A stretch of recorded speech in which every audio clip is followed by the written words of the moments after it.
नमस्कार शेतकरी मित्रांनो, स्वागत आहे तुमचं आपल्या कृषी बाजार भाव या यूट्यूब चॅनलवर.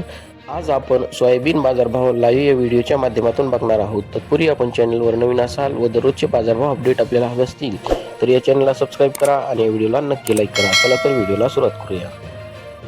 उत्पन्न बाजार समिती आहे माजलगाव, जिल्हा बीड. आवकाली 627 क्विंटल, किमान दर आहे 4000, कमाल दर आहे 5470, सर्वसाधारण दर आहे 5200 रुपये. यापुढील कृषी उत्पन्न बाजार समिती आहे कारंजा, जिल्हा वाशिम. आवकाली 3000 क्विंटल, किमान दर आहे 5055, कमाल दर आहे 5440, सर्वसाधारण दर आहे 5225 रुपये. कृषी उत्पन्न बाजार समिती आहे अकोला. आवकाली 2280 क्विंटल, किमान दर आहे 5085, कमाल दर आहे 5390, सर्वसाधारण दर आहे 5360 रुपये. यापुढील कृषी उत्पन्न बाजार समिती आहे जालना. आवकाली 2122 क्विंटल, किमान दर आहे 4600, कमाल दर आहे 5700, सर्वसाधारण दर आहे 5400 रुपये. यापुढील कृषी उत्पन्न बाजार समिती आहे यवतमाळ. आवकाली 337 क्विंटल, सर्वसाधारण दर आहे 5470 रुपये.